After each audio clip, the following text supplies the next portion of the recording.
삼행수 제보입니다. 금일은 4월 22일 토요일입니다. 금일의 주제는 대한민국이 어디서부터 잘못되었는가? 김영삼의 강조 5.18 조작에서 대한민국이 잘못된 곳으로 갔습니다. 15년이 지난 사건을 조작하려면 그것을 믿게 하는 것이 필요했을 것이다. 김영삼은 역사 바로 세우기라는 말장난을 만들어내었다. 전두환 대통령의 부하들을 회유하는 것이 무엇보다 필요했다. 김영삼은 전두환 밑에 국방장을 했던 건영애를 안기부장으로 등장시켰다. 건영애는 권력욕과 재물욕이 강한 사람이다. 그는 남을 속이고 모략하는 것을 천부적이다. 그는 후배와 선배들을 해유했다. 제일 걸림돌이 당시 전두환 장군의 제일 신이 많은 11공수여단장 최웅준장이었다. 전두환 대통령이 무너지게 된 것은 이자 때문이라고 말하기도 과언이 아니다. 최웅준장은 5.18에서 큰 흠이 있는 자이다. 그의 흠집을 알아보자. 1980년 5월 21일 7공수여단 2개 대대를 배속받은 11공수여단은 강주 도청을 방어하다가 시민군의 1차 공격과 2차 공격을 받다 보니 도저히 방어할 수 없는 상황을 맞이하였다. 10시에 1차 공격이 시작되고 나서 12시를 기하여 시민군의 어깨에 소총이 걸렸다. 공수병이 놀라면서 일전을 치료한다는 외침이 들려왔다. 지역대장님, 대대장님, 실탄 주세요의 외침이었다. 13시에 시민군의 총소리가 한 발로 2차 공격이 시작됐다. 그들은 총을 쏘지 않았다. 곡괭이 등으로 공격하여 왔다. 언제 총알이 날아올지 모른다.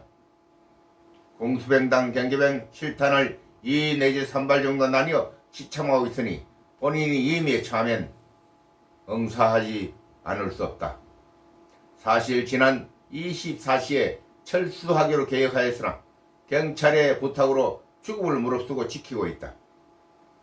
상황이 험악해져서 14시 30분부터 엄폐를 이용하여 신속히 조선대학으로 이동하기 시작하였다. 조선대학에서 건물을 이용하여 시민군과 대치하고 있다가 19시 30분부로 주란마을 상거리를 통제하는 학산 계곡으로 이동 명령이 하달되었다. 11공수여단장 최웅준장은 통신 차량을 앞세우고 19시 30분경 조선대학 정문으로 1호차를 몰았다. 방향을 틀어 도로를 향할 때 도심 방향에서 캐나바 50 기관총 소리가 나면서 1호차가 뒤집혀졌다. 운전 하사관이 복부 정중앙에 맞았다. 최웅준장도 사망한 것으로 판단하고 상급 보고가 올라왔다. 표적이 잘 보지 않는데 정확히 운전병을 사살시켰다. 맹사수 중에 맹사수다.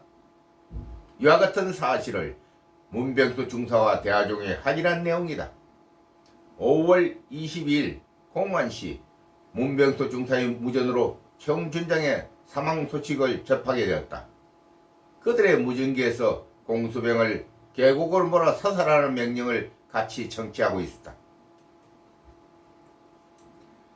최웅준장은 죽지 않았다.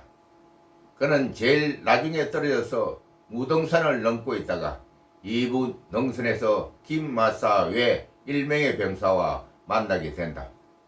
3부 능선에서 3명의 병사와 만나게 된다. 7부 능선에서 신체가 건장한 7명의 병사를 만나게 되어 어느 소속을 확인하려다가 그들에게 잡혔다. 김영일 하사의 표현에는 무술 고단자였다고 하였다.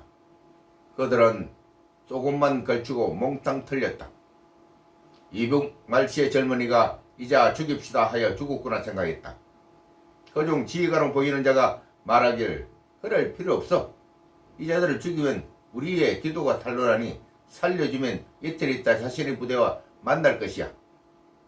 살았다고 김영일 하사가 문중소와 주란마을 학산 계곡에서 5월 23일 15시에 만나서 대화 중에 말한 사실이다. 이 말에 묵상하기 바란다. 무엇이 만들어졌는지를 느낄 것이다. 필자는 문중사의 정언에 처음에는 별다른 생각이 들지 않았다. 그러나 책 전선엄전선 제2의 6.25 광주 사태를 발간한 이후 시간을 가지고 그때 상황을 묵상하였다. 그 과정에서 이상한 내용이 나의 머리를 스쳤다. 그것은 11공수여단 63대대가 천병부대로 바뀌는 과정과 전투 고육상부 보병지원대 대대장이 육사 출신인 것과 5인 사격 시간이 13시 주간이었다는 것이 마음에 걸렸다. 이 모든 것은 하나님의 지혜와 성령으로부터 이끌림을 받은 것이 아닌지 생각이 된다. 마무리 짓겠다. 최웅 준장은 북한 특수군에 잡혔을 때 추구세 했었다. 북한 특수군은 900명 정도 전투부대원을 보냈는데 행편없는 전투를 보였다. 그래서 그들이 전투 상황을 높여야 할 상황에 직면하게 되었는데 웬 행제냐 하면서 복동인을 잡았다고 생각했을 것이다.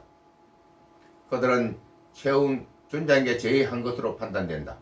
자신의 부대를 죽이라는 것과 이행하겠다면 살리겠다는 제의를 하였다고 생각이 든다. 최웅 준장이 11공수 여단을 보병대대 지원대대가 매복을 서 있는 지주에 1시간가량 휴식을 취하게 하고 이동하였다면 아군인 줄 알았을 것이다. 5인 사격을 빙자한 조준 사격으로 63공수대대의 절반 정도가 피해를 받았다는 것이다.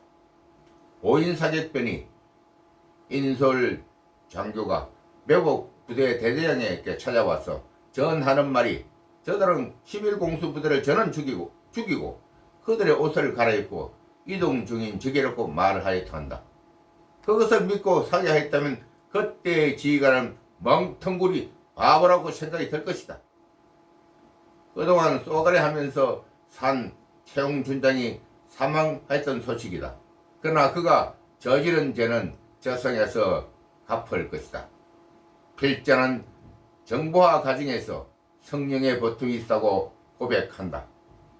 그때 최 준장과 같이 하였던 김하사의 정언이 필함을 알린다. 아멘. 여기까지입니다.